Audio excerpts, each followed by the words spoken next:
Hi guys, welcome to I dream. నేను మీ Chanakya. So investment చేయాలంటే మనమైతే మిడిల్ క్లాస్ మెంటాలిటీకి అయితే ఖచ్చితంగా గోల్డ్లో ఇన్వెస్ట్ చేయండి రా, బాగుంటుంది.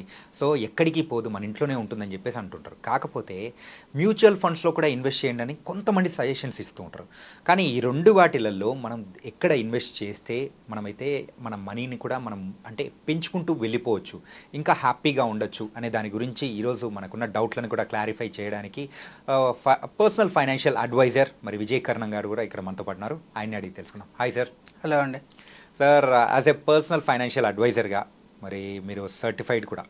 సో ఏంటంటే gold and mutual funds two different sectors. Exactly. మరి ఇప్పుడున్న ప్రజెంట్ సిచ్యువేషన్లో దేనిలో ఇన్వెస్ట్ చేస్తే బెటర్ అంటారు?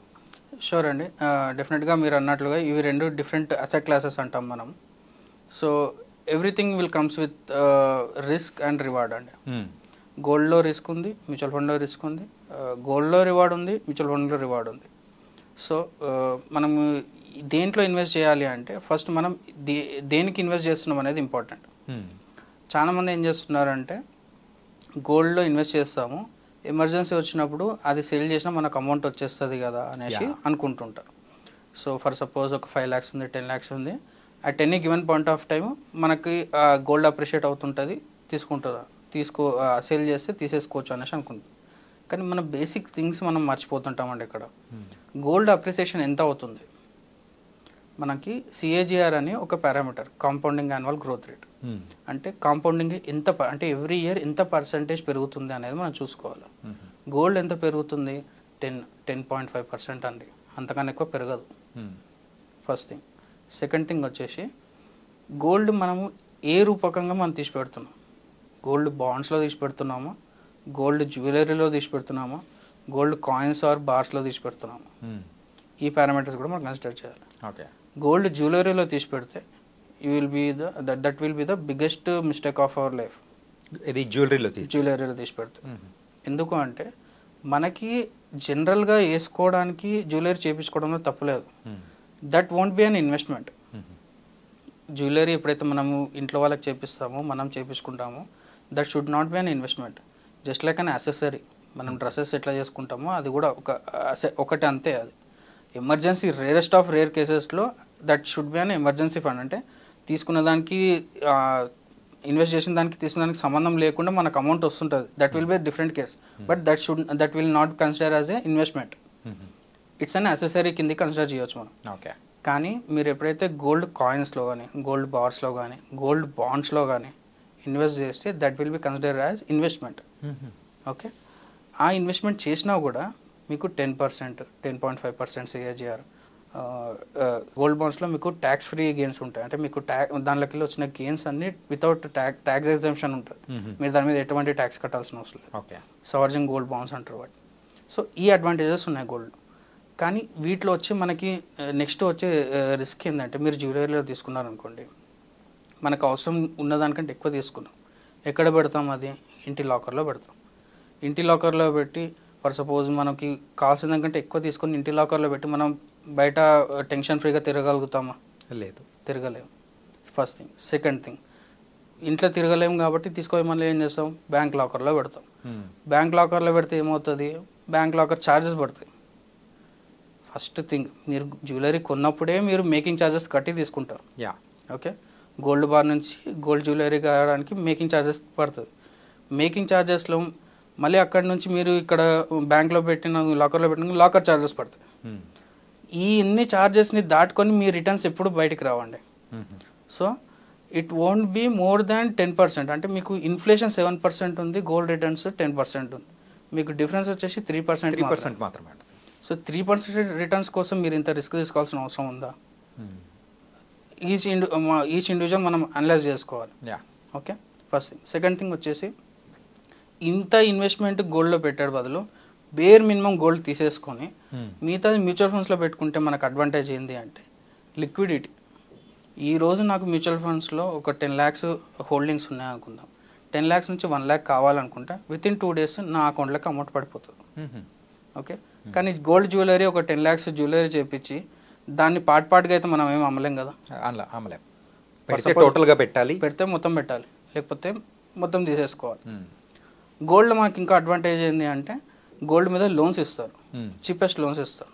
రైట్. ఓకే, కానీ అక్కడ కూడా మనకి స్కామ్ అవుతుంది. ఎలా అవుతుంది అంటే మనం ఈఎంఐస్ కానీ సరిగా టైం కట్టకపోతే అవి ఆప్షన్ వేసేస్తున్నారు. మనం ఈ మధ్య చాలా స్కామ్స్ చూస్తున్నాము.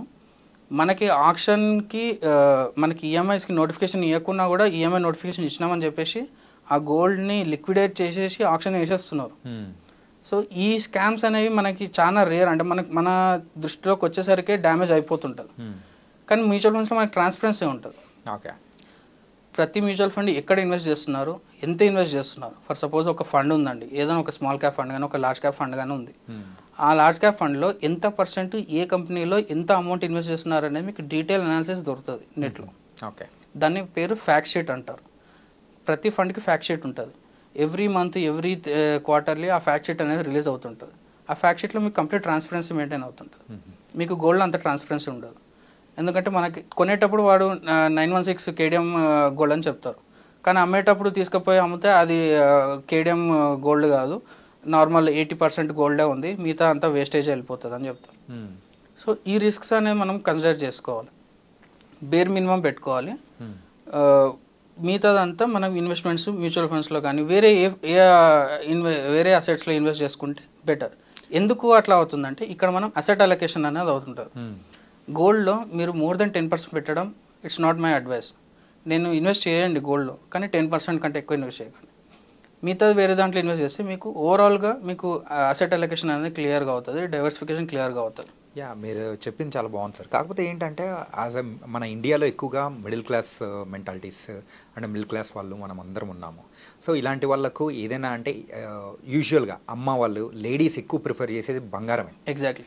సో అలాంటప్పుడు ఆ జోన్ నుంచి బయటికి రావడం కూడా కష్టంగానే ఉంటుంది. ఎగ్జాక్ట్లీ. సో అలాంటి వాళ్ళకి అర్థమయ్యేటట్టు కరెక్ట్గా మనం చెప్పాలి అంటే ఎలా చెప్పగలుగుతాం? ఇట్స్ ఏ డిఫికల్ట్ టాస్క్ అండి.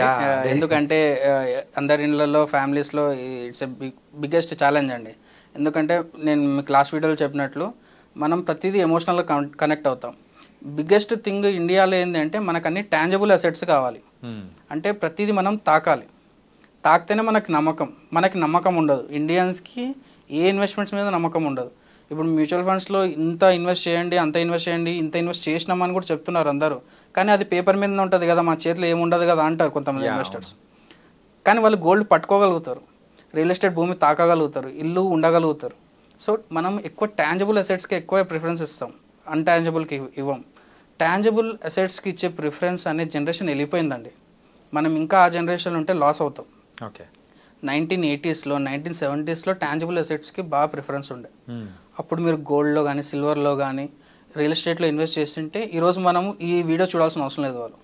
సో ఆ రోజు మనం ఇన్వెస్ట్ చేయలేదు, మన యాన్సిస్టర్స్ ఇన్వెస్ట్ చేయలేదు, ఉన్నవి కాపాడుకోలేదు కాబట్టి మనం ఈరోజు ఈ వీడియో చూస్తున్నాం.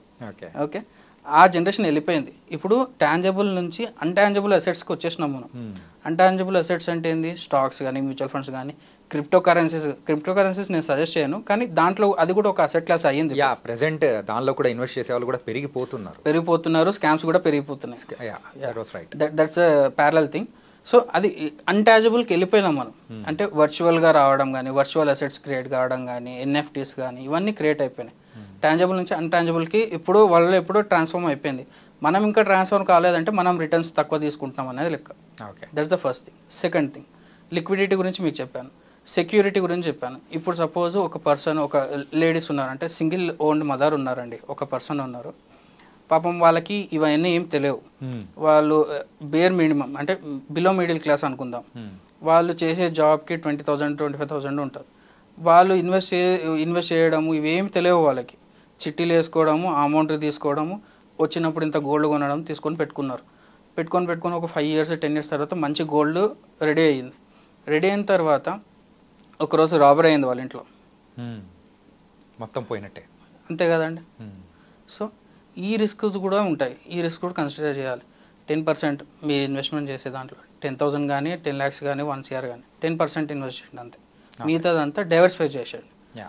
10% గోల్డ్లో పెట్టండి, 10% రియల్ ఎస్టేట్లో పెట్టండి, మిగతాది మ్యూచువల్ ఫండ్లో పెట్టండి, మిగతాది వేరే అసెట్లు మీకు ఎక్కువ నాలెడ్జ్ ఉంది అనుకున్నారు అనుకోండి, ఆ అసెట్స్లో పెట్టండి. అప్పుడు మీకు ఓవరాల్గా మీకు రిస్క్ తగ్గిపోతుంది, రిటర్న్స్ పెరుగుతాయి. Okay, nice sir. మొత్తానికైతే గోల్డ్లో కూడా డిఫరెంట్ టైప్స్ ఆఫ్ ఇన్వెస్ట్మెంట్స్ ఉంటాయని Yeah. కూడా చాలా చక్కగా వివరించారు.